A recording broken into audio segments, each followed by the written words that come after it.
Krásný den lidi. Dneska jsem si pro vás zpracovala jednoho politika ze Sovětského svazu, muže, který byl jednou z mnoha kontroverzních postav po smrti Stalina. A to je Nikita Chruščov. Byl zajímavou komplexní osobností nejen v politice, ale i ve svém osobním životě. Narodil se 15. dubna 1894 v Kalinovce v dnešním Rusku. Narodil se do chudé rodiny a jeho dědeček byl nevolníkem ve službách carské armády. V mladém věku se přestěhoval s rodinou do Juzovky, oblast na dnešní Ukrajině, kde začal pracovat jako trubkař ve věku 15 let.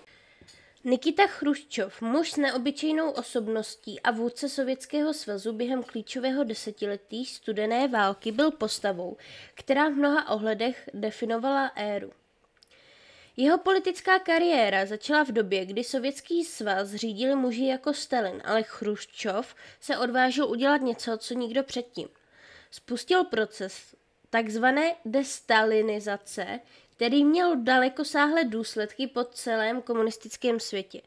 Jeho politika mírové koexistence s kapitalistickým západem byla revoluční a přinesla novou éru v mezinárodních vztazích. Je sice pravda, že pojmenoval zločiny Stalina, ale také to byl on, kdo krvavě potlačil povstání Maďarů proti Sovětskému svazu. Také to byl on, kdo rozhodl o postavení tzv. Berlínské zdi. A zároveň také ale spolupracoval s Lazarem Gagarovičem, který byl blízkým spolupracovníkem Stalina. Nikita také sám přiznal, že když se dostal do politiky ke Stalinovi, obdivoval ho i přes ta zvěrstva, co páchal. Dokonce sám organizoval čistky v moskevské politice. Jeho přístup k vedení byl nekonvenční a často kontroverzní. Jeho výbuchy a neotřelé chování představovaly v očích americké veřejnosti ruskou nepřátelskost vůči Spojeným státům. Ale byl to také Chruščov, kdo vedl Sovětský svaz během kubánské raketové krize, což byl moment, kdy se svět ocitl na pokraji jaderné války. Opúšťa summit.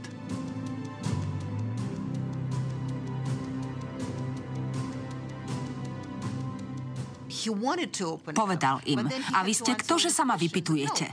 Ja som vodca, sedím v Kremli a hovorím vám, čo máte robiť. Keď uprostred studenej vojny a epochy mekartizmu vidíte takéhoto Chruščova, nie je to veselé, ale strašné. New York, september 1960. Chruščov prichádza na zasadnutie valného zhromaždenia a ešte vždy nie je úplne pokojný. Nadáva a kričí na všetkých a na všetko. Ja by skazal predstaviteľu Americkému prezidentovi by som povedal, máš úžasných priateľov. Kamarátiš sa so Španielom Frankom, ale kto je Španiel Franco? Popravuje vlastných ľudí, likviduje parlament a španielsku vládu.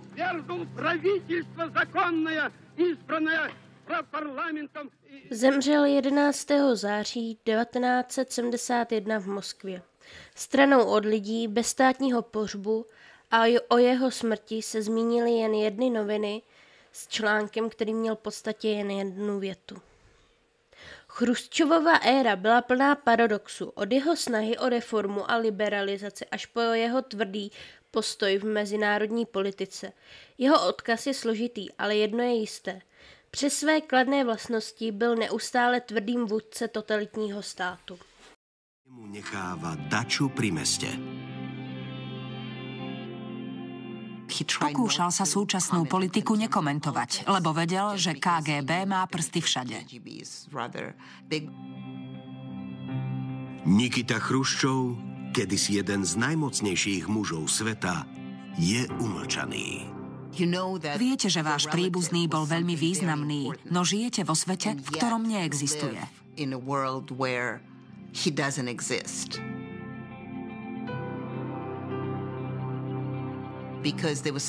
Okolo jeho mena zavládlo mlčanie. Bol ako vo vákuu.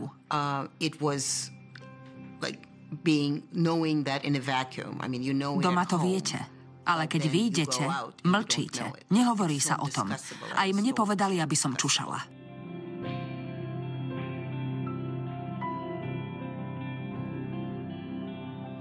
Bolo to bolestné. Odpočinok bol veľmi ťažký. Myslel si, že budú chcieť všetko zvrátiť. Dokonca začal hovoriť o stalinizácii.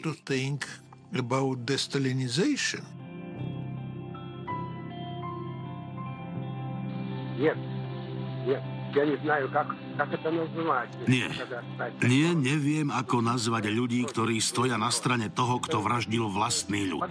Lebo to by znamenalo podporiť tých, ktorí to chcú zopakovať. A môže sa to stať, keď nebudeme v strehu.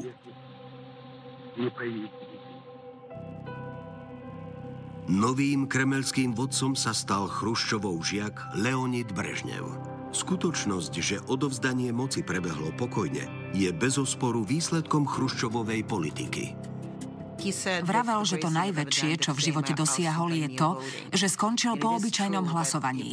Nebyť roku 1956 a jeho tajného prejavu, bol by skončil v Gulagu a my všetci by sme boli pozabíjaní. Chruščov ako hlava štátu možno zlyhal.